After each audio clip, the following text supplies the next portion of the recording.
Welcome to Laxmi's Real Estate Academy, sponsored by Eat and Drink Real Estate Podcast by Citywide Title Insurance Company.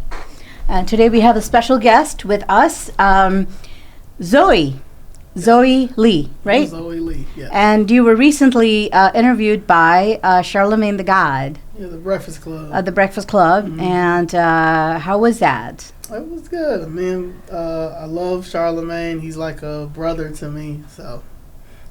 But he's a Democrat, though, right? He is a Democrat. And you're leaning towards red, Republican. Ain't leaning. It's there. Is there. Yeah. Got it. I am independent yet because I'm not, entirely decided one way or the other. There's, because I'm deciding that, well, I don't think anybody wants to know what I want to vote for, but let's talk about the, why we are shifting. I mean, Illinois is historically being blue, and here I am shifting towards independent, and here you are, leaning towards red. Can you talk about, and here I'm Indian brown, you're black, right. So, let's talk about some of the reasons why.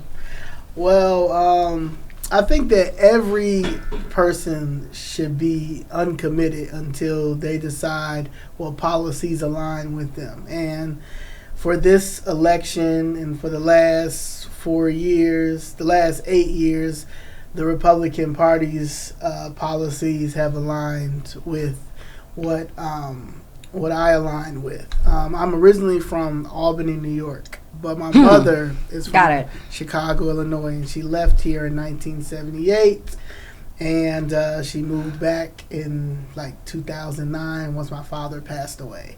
I was living in Georgia at the time. COVID happened, and Trump was the president, and Georgia was a red state at the time. It turned blue, but that's still up for debate. I do believe that he won the election. So but that's here nor there. But that's even before I realized that the Democratic Party is just not good for Black Americans and for poor, for poor people, basically. When I was in Georgia, or even the middle class, for anybody at this point, anybody that has common sense should not be voting Democrat right now. But that's do what you do.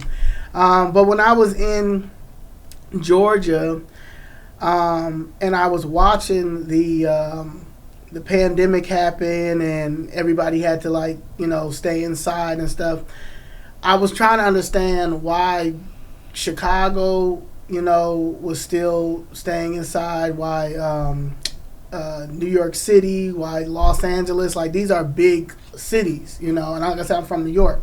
So I was not understanding why everybody else, Florida, Georgia, Texas, even Mexico was open, right? But these blue cities, these major blue cities, was closed, and I'm like, okay, I'm an entrepreneur, so I'm watching businesses dying. I'm watching businesses shut down, while I'm in Georgia, in Atlanta. Atlanta's predominantly black. People are moving there. People are opening up businesses. It's booming. We're going to Houston. It's booming. Dallas, booming. Miami, booming. We're going to Mexico. There's a town in Mexico called Tulum. Black people made Tulum. People wasn't going to Tulum like that. We made Tulum because people leaving from Chicago, leaving from LA, leaving from New York because they were shut down. And as a human being, especially someone at a younger age that's used to traveling, used to being out, we've never been through anything like this. Right. So the fact that we have to sit in the house and we can't do anything, we're not making money. The governors and the mayors in these democratic cities are saying how dangerous it is to come outside while we're outside. You know what I'm saying? And Atlanta, I'm just like, yeah, this doesn't make any sense.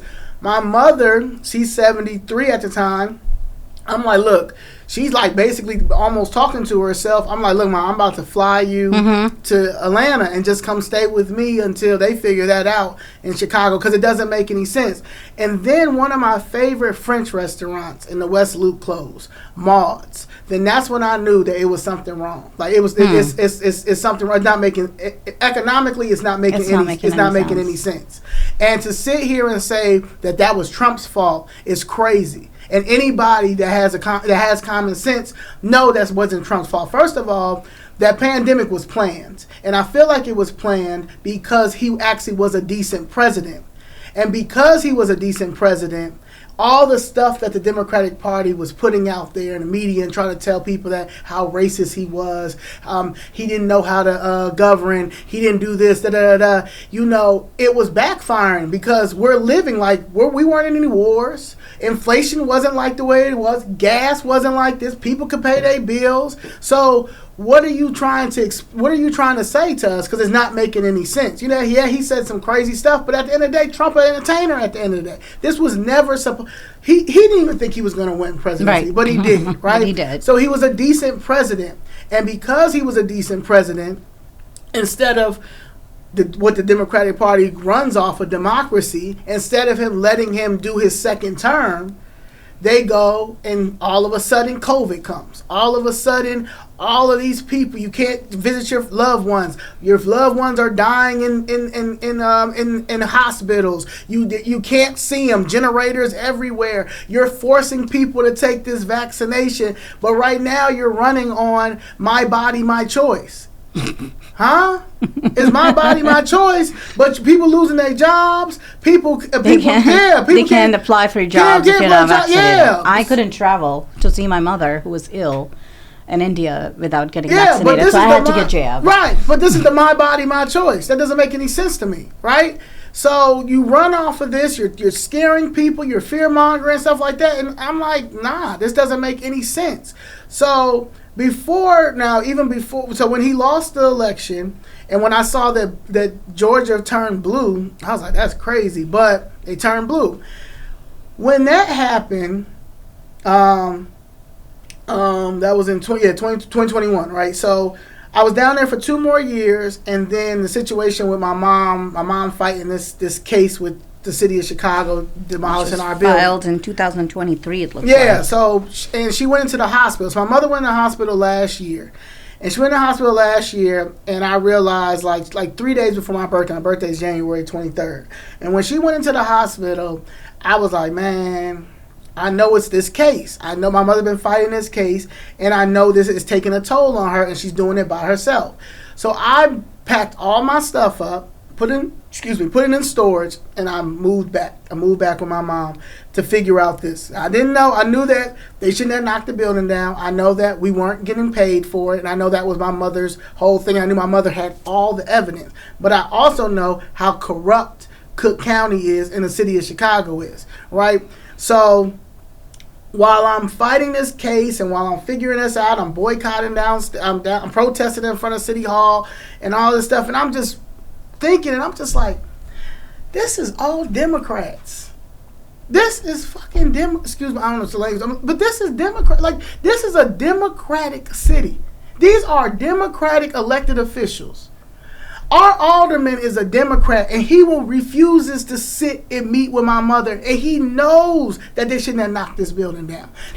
Tell me about the case. You said it was knocked down. Yeah, what happened? 2017, the city of Chicago knocked down my family's building. My godfather and my mother own. It's called the Sandpiper Lounge. The Sandpiper Lounge is on 79th and Halsted.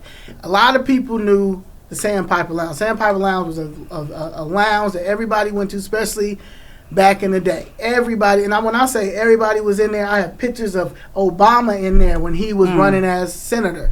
Everybody went to the Sandpiper Lounge. Sandpiper Lounge was there since 1965. They bought this building. It used to be the old Fannie Mae's factory, candy factory, back in 1932.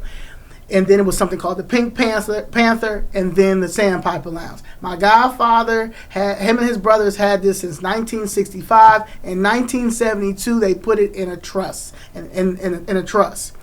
1972. 1972. The LaSalle Bank, it was under, the mortgage was taken out by LaSalle Bank. LaSalle Bank is now closed, and Bank of America.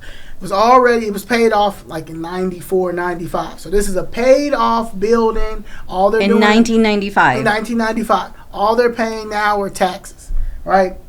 2009, the former alderman, Latasha Thomas, start asking my godfather, would he trade the Sandpiper allowance for across the street? And across the street was where the Capitol Theater used to be. It was a theater a long time ago called the Capitol Theater.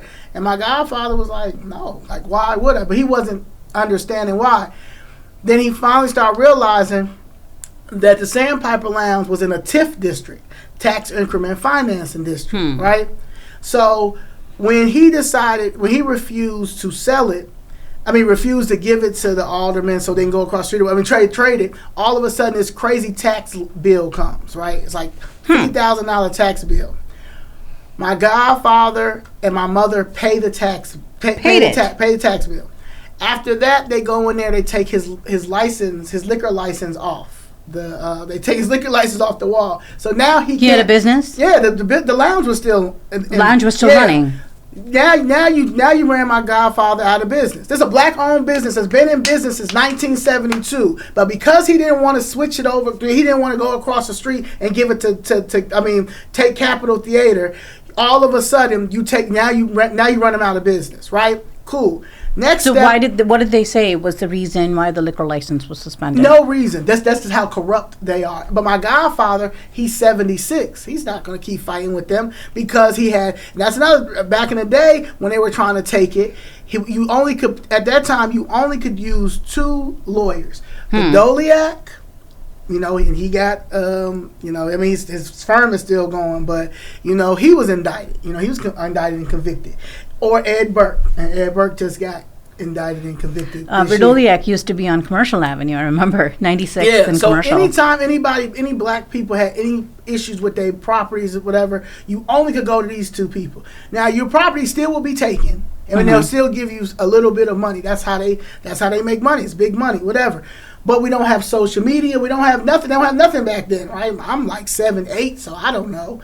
So fast forward, when they pay the taxes, all that stuff, my mother and my godfather start asking for the TIF money to rehab Sandpiper Lounge so they can do affordable housing. My mother has a nonprofit called Notre Dame Affordable Housing, and that's why she wanted to do it. Once they start talking about the TIF money, all of a sudden nobody didn't want to talk to the alderman, didn't want to talk to them, kicking them out, all that stuff. My mother went and I got the blueprints in here. My mother went and got the blueprints and stuff of what she wanted to do, all of this stuff.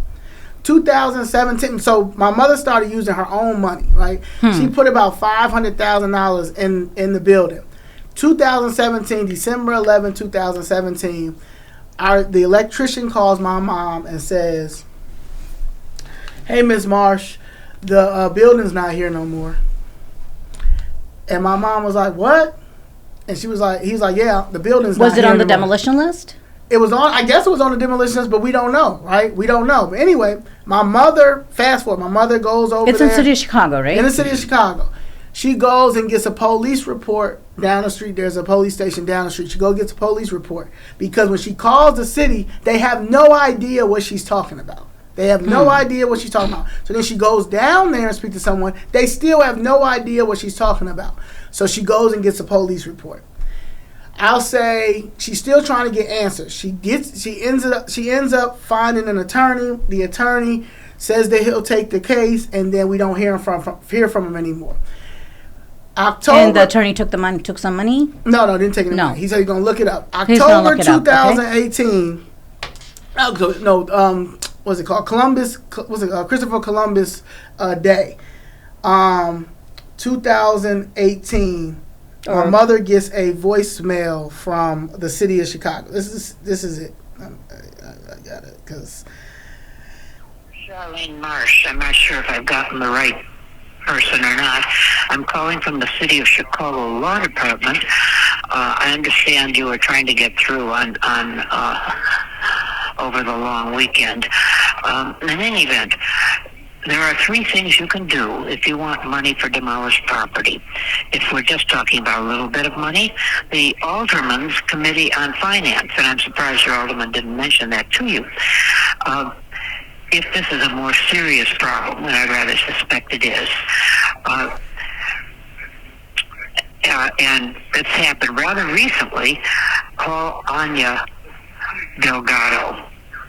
Her direct line is 312-744-5650. She will send out the paperwork for you to apply to the claims division, which is like an insurance division within the city, which will consider the matter.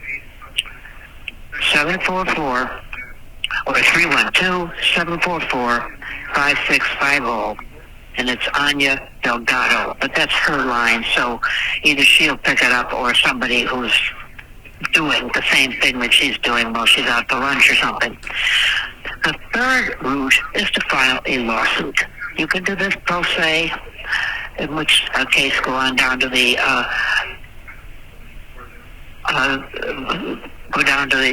to the county building or the Daily Center up on the 6th floor or the 8th floor, depending on how much money you're interested in, and file a lawsuit.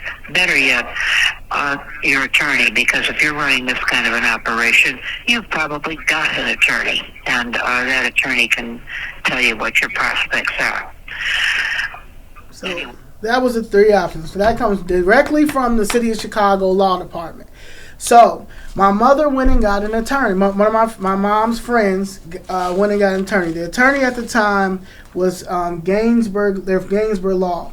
When they were going to help, they reached out to file everything, and they reached out to the law department first. The law department ended up telling them, this guy named Raphael, I think it's Raphael Delgado or something like that. Raphael, that the statute of limitations was up, that they knocked the building down. October 11th, 2017, and it's a 1 year statute of limitations. Now, this is from the lawyer, and the lawyer basically says that's not true. But nobody don't want to go up against the establishment. So he says you have time to file your lawsuit. So then my mother went and did the claim. Remember she said file the claim? So my mother filed the claim. Did everything you're supposed to do, right? Get the claim, got the police number, all that.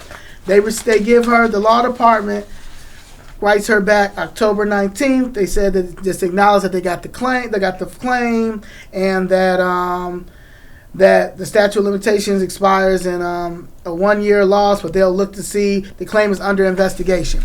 So then they reached back December 3rd and said that they could not help me. They could not help my mom, and that they can't settle or anything like that. Now, the statute of limitations for anything that's insurance is 2 years. I looked this up in the state of Illinois. That's insurance fraud right there. We can talk about statute of limitations because basically I kind of fought a similar case against the city of Chicago. I ultimately had to withdraw from that particular case, but we can talk about the statute of limitations. I went up that barking tree and kind of sort of won, kind of sort of not. But it's interesting. It's actually it should technically be 5 years. Yeah, that's just the statute of limitations for insurance. But 5 years if it's for like injury, right?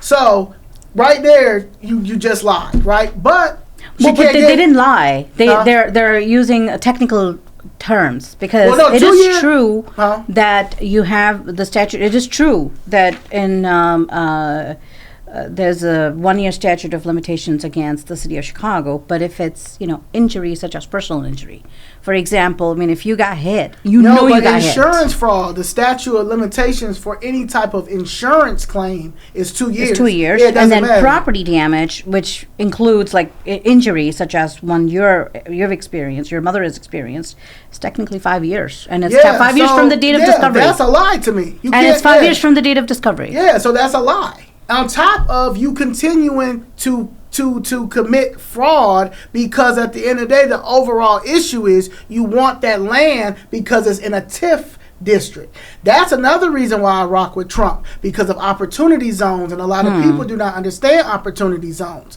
So opportunity zones was supposed to put in blighted areas. Blighted areas are predominantly in what? In black neighborhoods, black communities, right? So what happened after you know? So your mom filed a lawsuit, kept getting denied because at the end of the day, it got dismissed because they said that we didn't have the deed. They said that the quick deed that was filed for Cook County is not a good deed. Like, it's not the original deed. So then they said that when was the deed recorded? The last deed. The last deed for the quick 2014, but the original deed that's been in the trust the whole time, and this is the original trust agreement, has been here since 1972. Okay. The issue is, if I'm not mistaken, I don't believe Cook County records and online. I believe, if I'm not mistaken, it starts from 1985. It does. I know that. It starts from 1985. And but anything under anything that's over, before 1985, you've got to go to the basement of the county building, correct? Yep. And there's that one gentleman over there.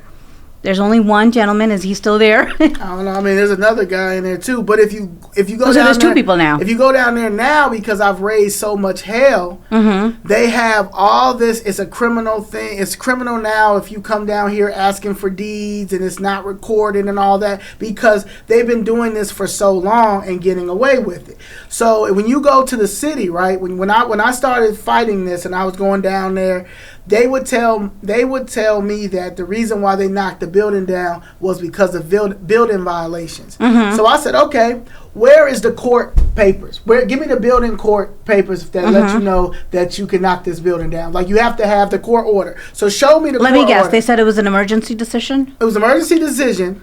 And no notice was provided. Huh? No, no. They say notice was provided, but no notice was provided. They said they put posted on the door. They posted on the door. How much notice did they give you? They said they never gave us a notice. They never gave. I told you my family was working on the building. It took when the electrician came. So it was nothing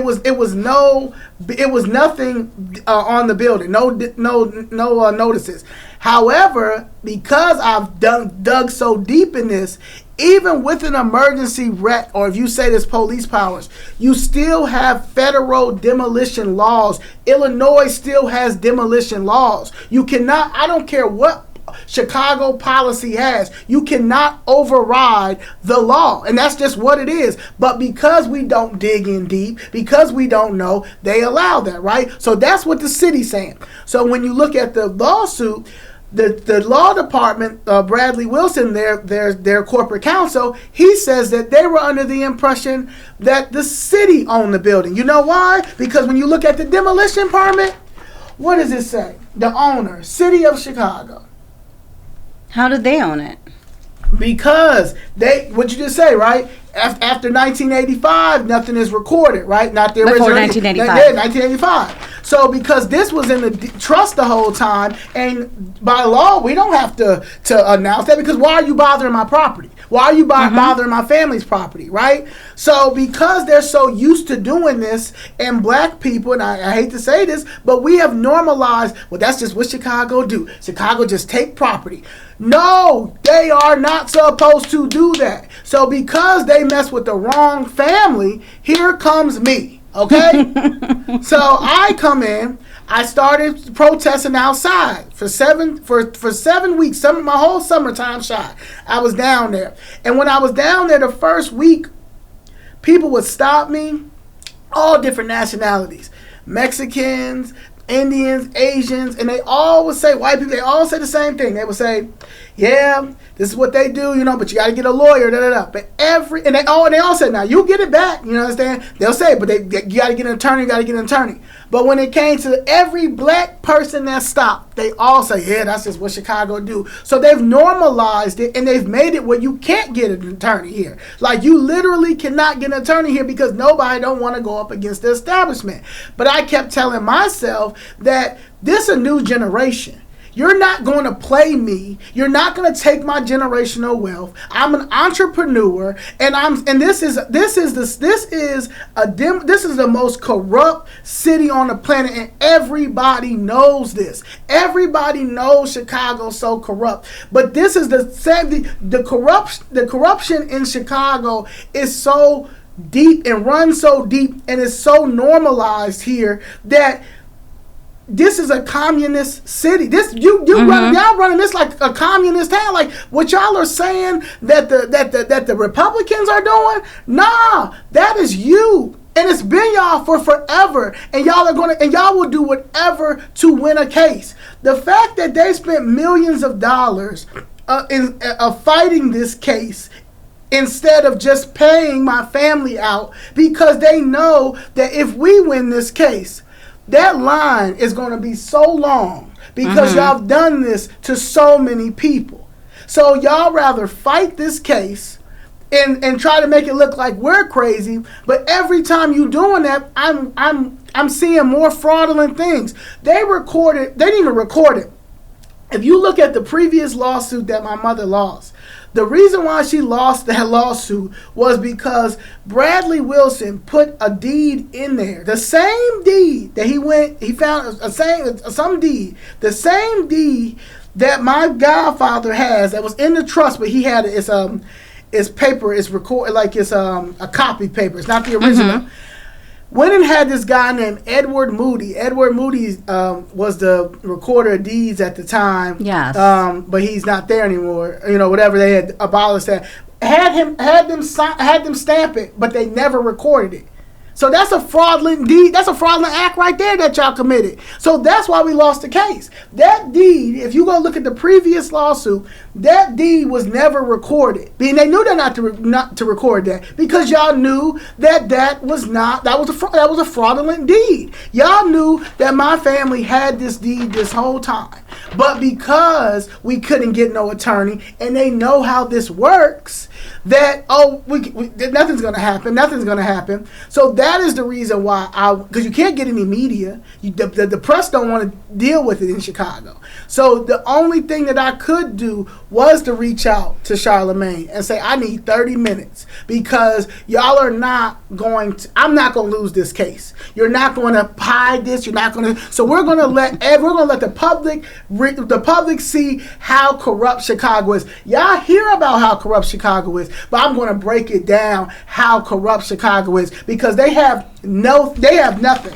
They're so mad that we were able to get this. They're so mad that we had a trust the whole time. They're so mad that my mother kept everything, and they're really mad at that voicemail. My mother kept that voicemail for a very long time, and that's from their law department. You see what I'm saying? So this is what the city does. And on top of that, my godfather had 10 lots, right? So we're talking about just 4 lots with the sandpiper lounge.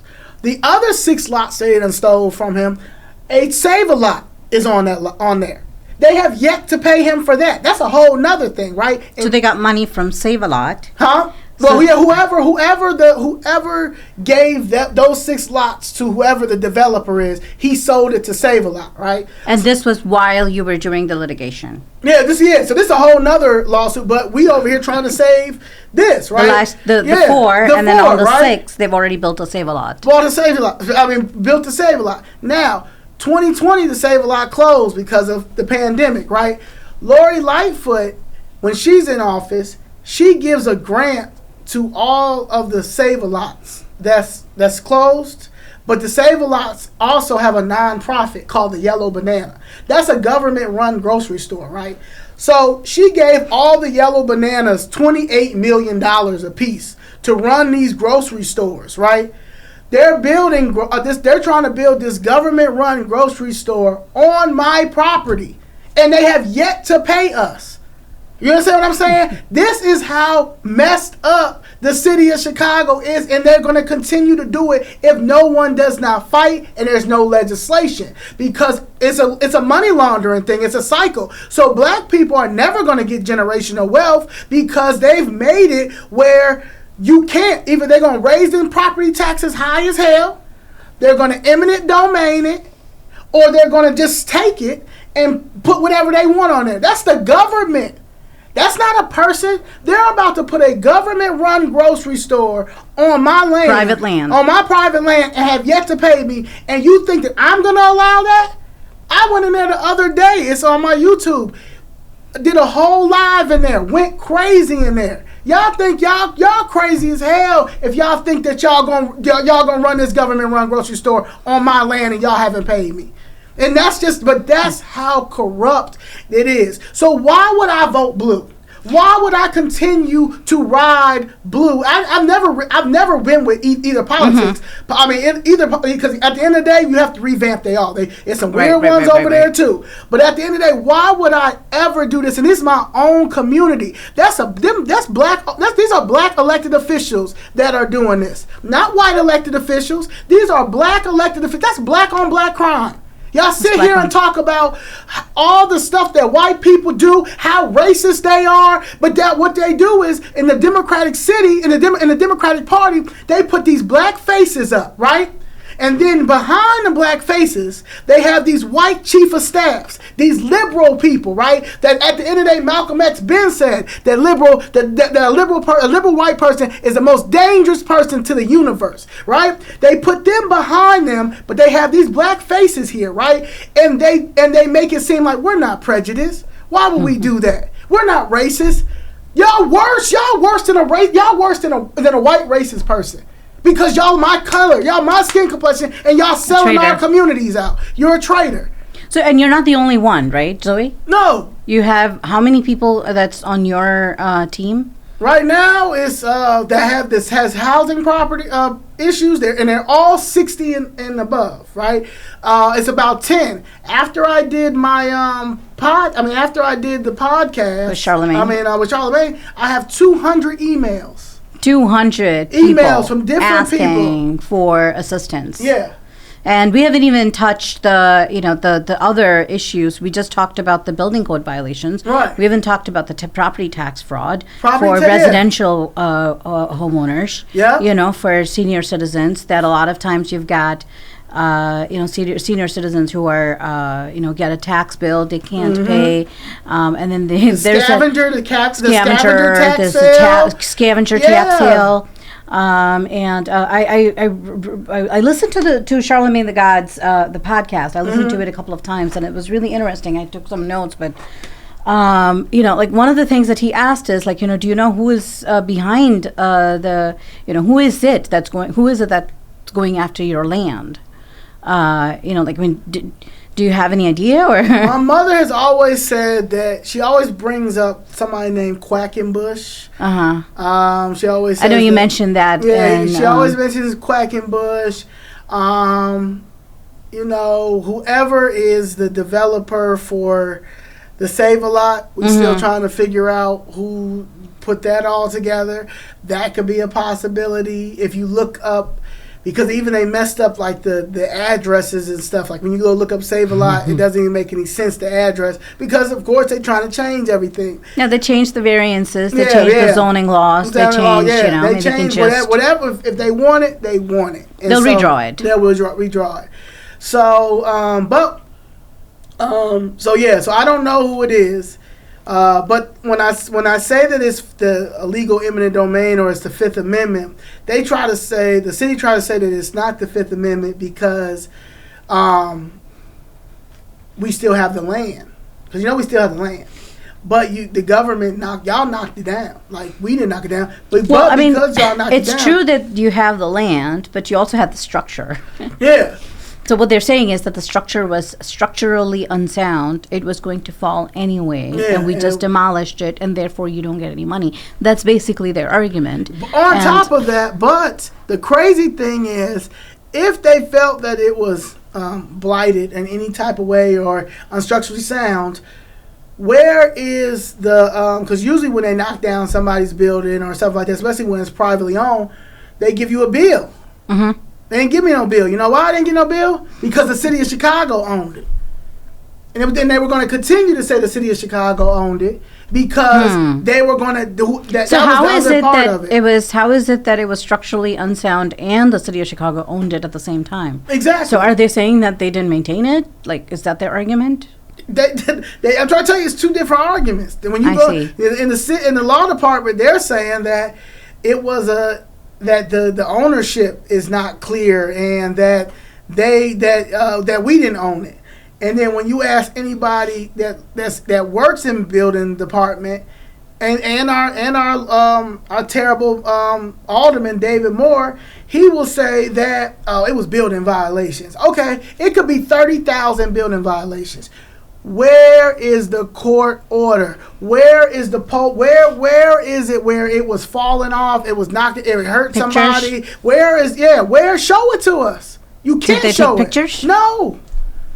Do they have them picked? Well, I mean, No, they have nothing. You know what they have? They have a no case. And you're not the only one, right? I mean, it's in terms of that's what they black do. owned. They're so used to doing this. Like even when you talk to some of the people, they'll say stuff like, some of the other aldermen. Well, yeah, we do have a right to knock down a building. We do have we do have. All right, you just think y'all can knock down a building without paying them, or without any court orders. No, that does not work like that, baby. Like it don't work like that, and everybody knows that. And it's just that you can't get an attorney. That's his name, Dennis Raphael. You just can't get an attorney. So during the Charlemagne the God, I'm going with that because that's something that I read, and I listened to. Thought really interesting. Something that you brought up, something close to me personally, since I'm an immigrant myself, is the issue of illegal immigration. Oh yeah. And the spending that the government's been doing for housing the illegal immigrants. Yes. And you gave me some numbers, and there's some pretty big numbers, right? Yeah. Okay. Yeah, I'm trying to find it. All right. Yeah. Yeah. And how much money they spent the city spent, basically. Yeah, so the city of Chicago started in 2021 when Lori Lightfoot was still in office, and that's when they were coming over here. It just wasn't. It was drastic, but just not as drastic as it is now. One of the things I see here from August 2022 to December 2022. For migrant crisis spending was $17.5 million. Where did you get these numbers? I got this numbers from August.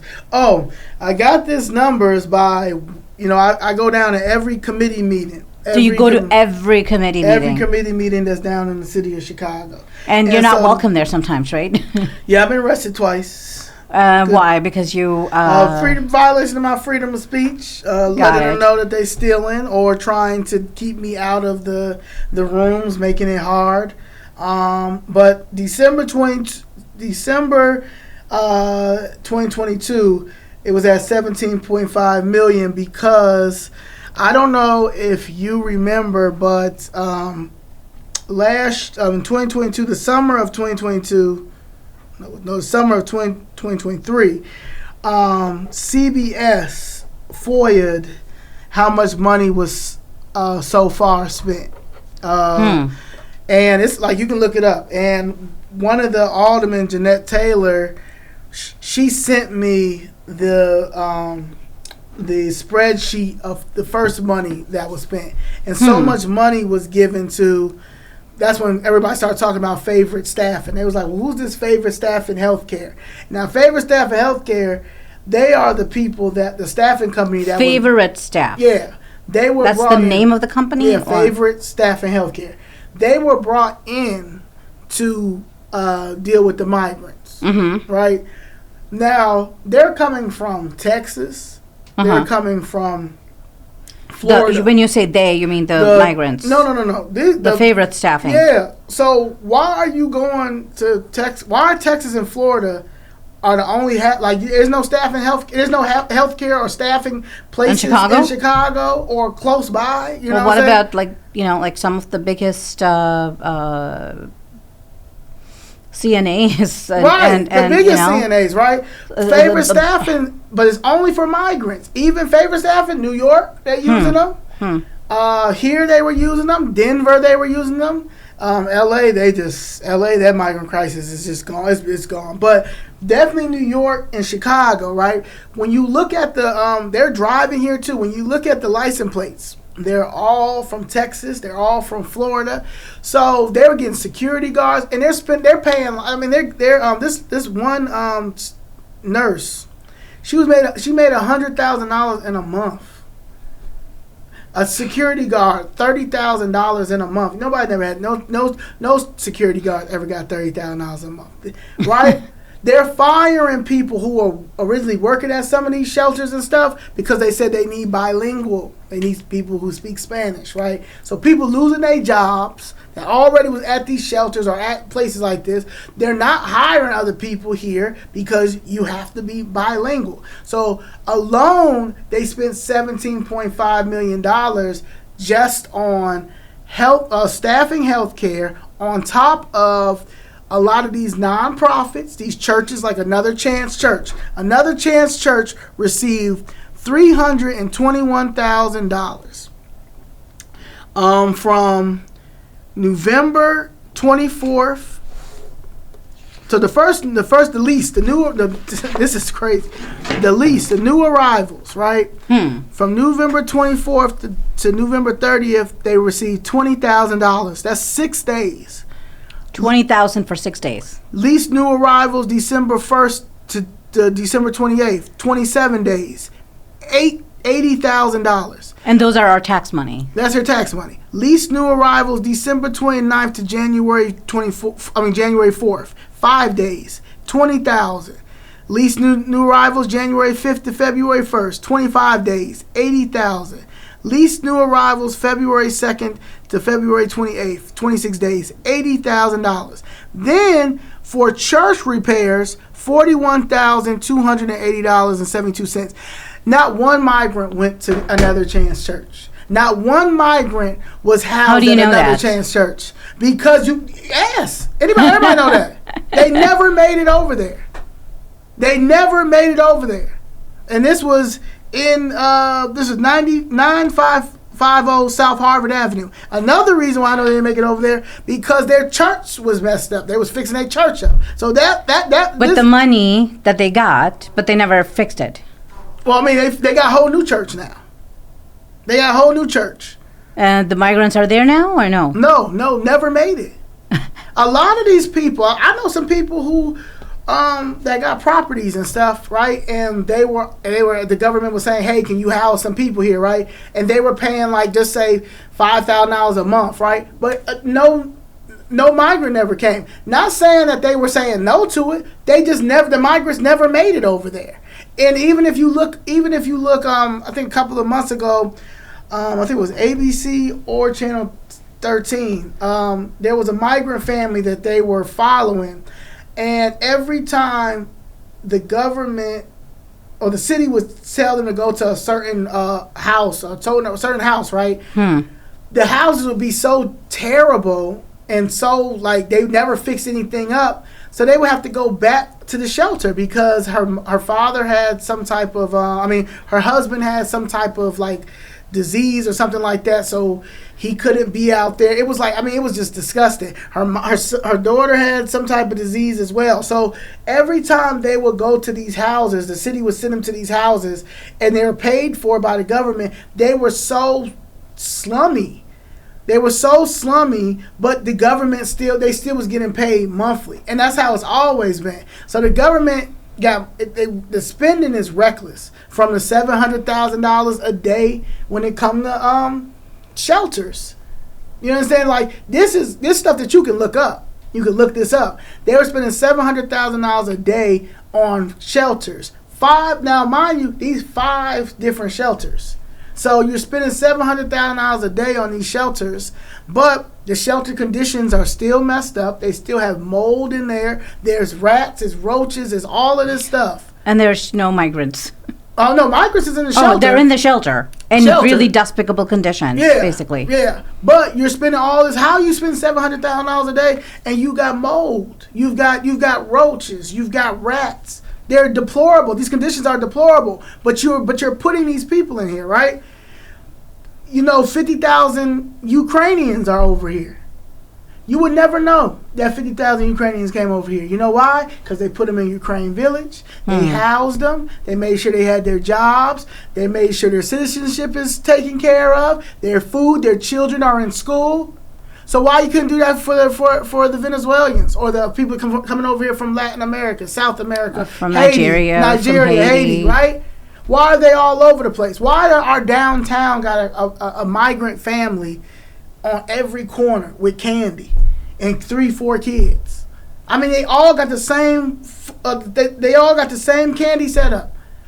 Like, why did you put the migrants in our communities? They're already under-resourced. You're already taking our properties. You're already taking our land. Our kids, the kids can't even go to school. You've got Douglas High School that has a total of 35 kids and 31 students.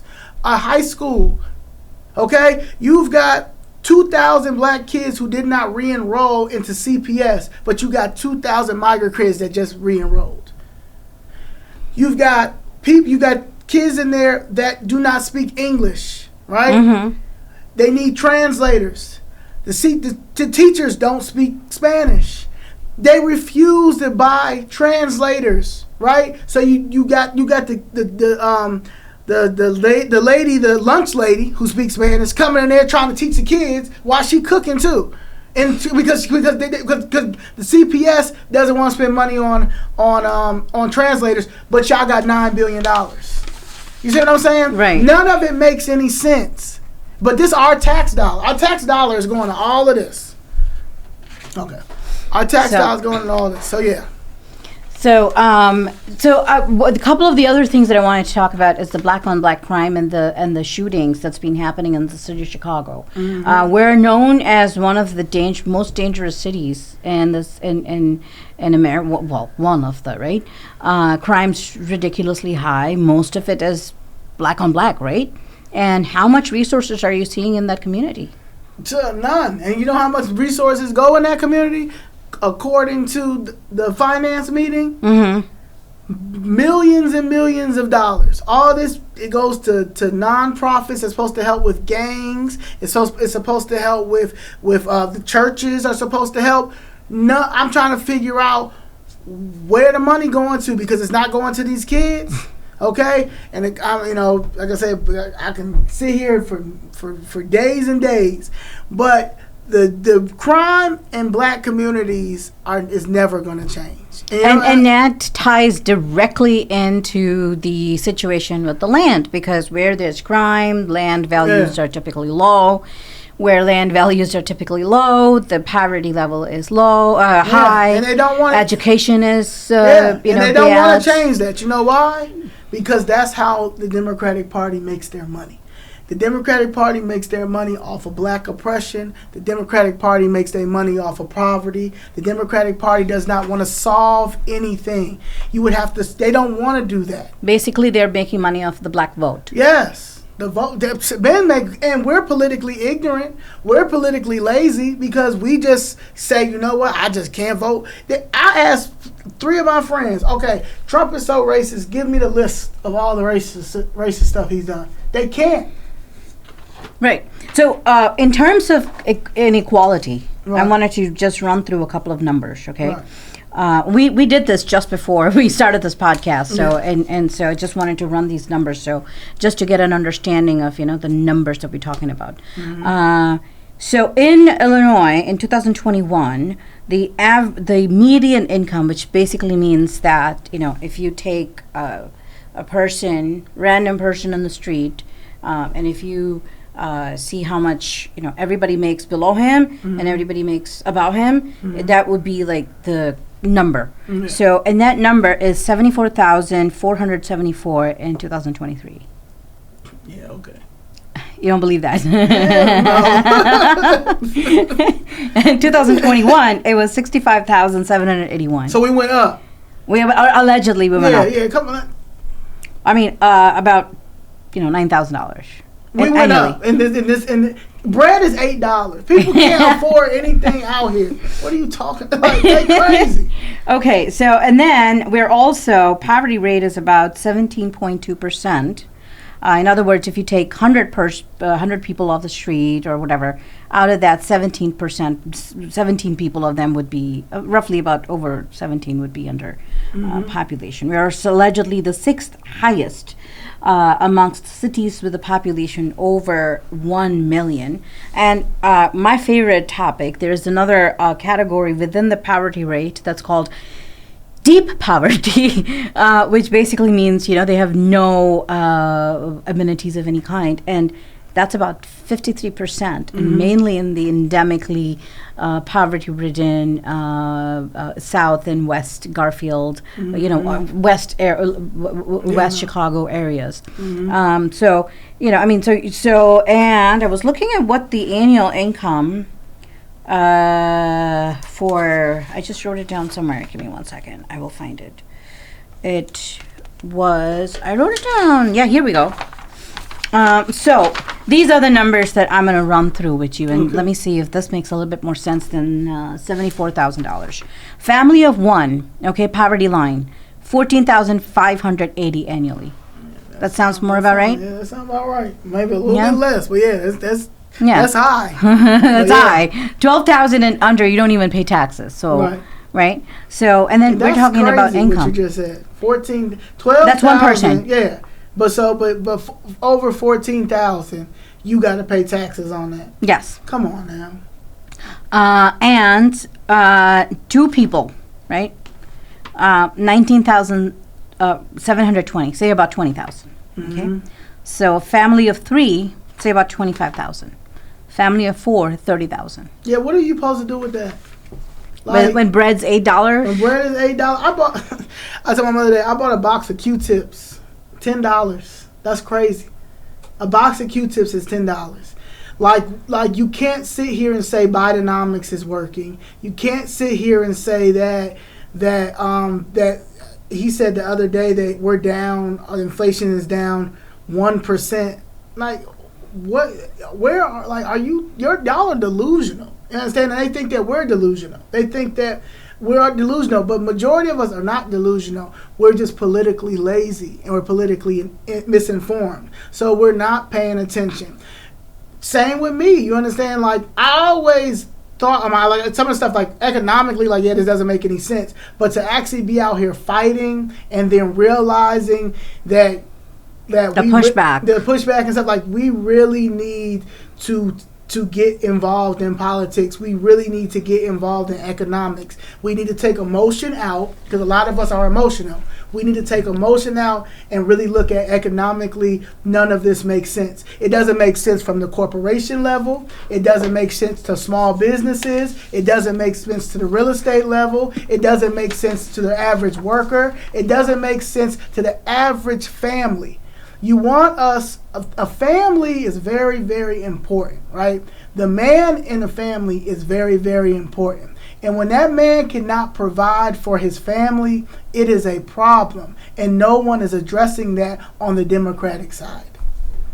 And women, right? I mean, we're also working. We're also... but the average family, there's not even, back in the day, your wife worked because maybe she wanted to, but the kids went, when school. But right now, our kids need that two family home. Single parenting, like I say all the time, because I was raised by a single mom and raised by a single mom who was an entrepreneur. A single parenting is not single parenting anymore. This is not. So you need a two family home right now if you want to raise children in this world. You have to be involved in schools. We're not being involved in schools. Legacy is very important to me. My father used to play for the Miami Dolphins, right? 1972, the only team that's undefeated to this day, 17-0. Legacies mean a lot to me, and we have lost that. People don't care about that. We don't care about that in our community. A lot of, even with sports, black people, we are predominantly highest in sports. There's some schools out here that don't even have a track. They don't even have a football field. But CPS got $9 billion. $9 billion. Yeah. $9 billion. Yes. We're talking about, individual level. poverty rate, I mean, allegedly is 14 for one person. Well, for a family of four, 30,000. Right. You know, and then median income allegedly is almost $75,000 in Illinois and for one person. And groceries are going up. Cost of living, our property tax are the worst mayor in history. The worst mayor in history, because this man is going down as the worst mayor, Brandon Johnson. You made a promise that you weren't going to raise property taxes, even though property taxes had went up already. Now you're about to raise them again, and you blame you blame the rich. You blame a person who make over $1 million. What does a person over $1 million? That's 1% or 5%. The Democratic Party always talking about the rich, right? They always talking about the rich, but they make the same amount of money as the rich. Basically, the hypocrisy, but that's what they run off of. And we are so brainwashed and allow that to happen. That has nothing, a millionaire has nothing to do with you raising the property taxes. You spent $2.2 billion. So raise it on them, yeah, not on the poor. You spent $2.2 billion on saving immigrants, right? But you didn't even save the immigrants because you stole the money. And y'all been stealing money for a very long time. So in order for this to change, that's another reason why I'm pro getting these people out of office. The Department of Justice needs to change. Because Merrick Garland and Christian Clark, who are the attorney generals on the federal level now, do not care about anything that's going on right now. So you have to get Trump in there because he changes the new staff for Department of Justice. And then hopefully the IRS Criminal Division and Department of Justice will come in and start auditing these different departments, starting with this immigration money that never went to these immigrants. Now, you have an event today, this evening, right, that you have to prepare for. Can you talk a little bit about it, and then, and then who do you expect to attend today, basically? We'll talk about Bob Fioretti in a little bit, because I interviewed him previously, before you, basically. I'm definitely endorsing Bob. Is over Eileen O'Burke. Eileen O'Burke is not. She's not a good candidate, but Bob Fioretti. But I'm going to have Leslie Collazo there, too. I am. She is running for the 8th District State Rep. The event is called All Hands on Deck? That's my movement. It's called All Hands on Deck. But it's right now, the part of it is flipping Chicago red. So last year, I asked, when I started going to these committee meetings, I asked Brandon Johnson, could he help me? I was like, can you please help me when it comes to the city stealing my mom's property? Can you look into this? Can you settle this case? All this. And, just ignore me. So one of the things I told him was, I said, if the city does not, I said, if the city don't settle my case, I said that I'll flip the state red. I said, because I was in Georgia when they flipped it blue. So my overall goal has to get the percentage in Chicago to flip so the whole Illinois can go red. So tonight I'm having a cocktail hour because, again, I'm trying to rebrand the Republican Party, because a lot of people think the Republican Party is the MAGA rallies. And it's not. It's not the fanatics. It's not that. So it's like... It's the average people who's looking for reduction in their grocery bills and trying to save their properties. Right, and don't want to depend on the government. And they don't want to file bankruptcy just because they had to go to the doctor. Right. And things like that. Well, Zoe, I know you've got to get ready for this evening's rally, and I'm excited because I'm going to be attending there. I believe Bob's going to be there as well. Yes. I'm excited, and... I better let you get going. Otherwise, you and I, we talked all through here, and we can have another conversation on the way back. But do you think that? How long have you been in Chicago? I've been here since 1998. 1998. Do you think that we have a chance to flip Chicago red, to make Illinois go red? Because they said this hasn't happened since Reagan in 1984. 1984. Well, I wish that it would happen. You know what? But more than whether it becomes blue or red, I wish that common sense policies prevail. That is what I want to do. I want to make sure that the law of the land. Basically, what I want to see is the land that I immigrated to. come back. Because I came here for the rule of law. I came here because when it's midnight and there's a red light, when I'm driving and I see a red light and I stand and I see everybody around me also stand, even when there is no traffic. It's midnight, there's no traffic. That is the country that I want back. I don't see that right now, and I'm disappointed. Okay, that's that piece, y'all. Well, thank you so much.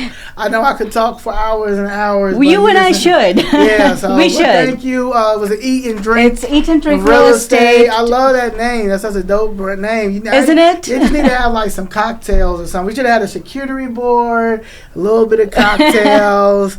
But other than that, I love it. We're working on it. I believe that at least, I love that name. I love that name. Yeah, so thank you so much for taking the time to listen to my story, and I would love to come back, especially when we flip this state red, because I feel like it's happening. I feel like it's going to happen. It's going to be in silence, and I feel like I definitely the American citizens are going to come. Chicago is going to come together. We've already came together.